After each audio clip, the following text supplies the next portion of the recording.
సామెత అంటే సమానమైనదని తెలుసుకున్నాం కదా. అయితే ఇలాంటి ఎన్నో సామెతలను పూర్వము మానవుని సంఘములో సక్రమంగా నడుపుటకు పెద్దలుంచారు. ఆ విధానము ప్రకారమే సమాజంలోని ఒక చెడును తీసివేయడానికి సమాన పోలికతో సంఘములో బలహీనుని ఎలుకగా పోల్చి, బలవంతుని ఏనుగుగా పోల్చి చెప్పేవారు.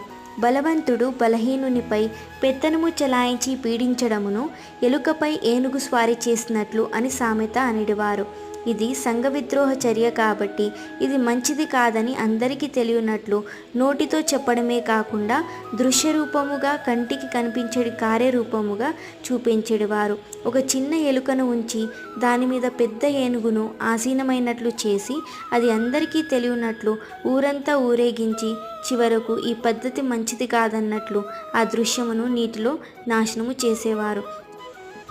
పూర్వము ఈ భావముతో వినాయక చవితి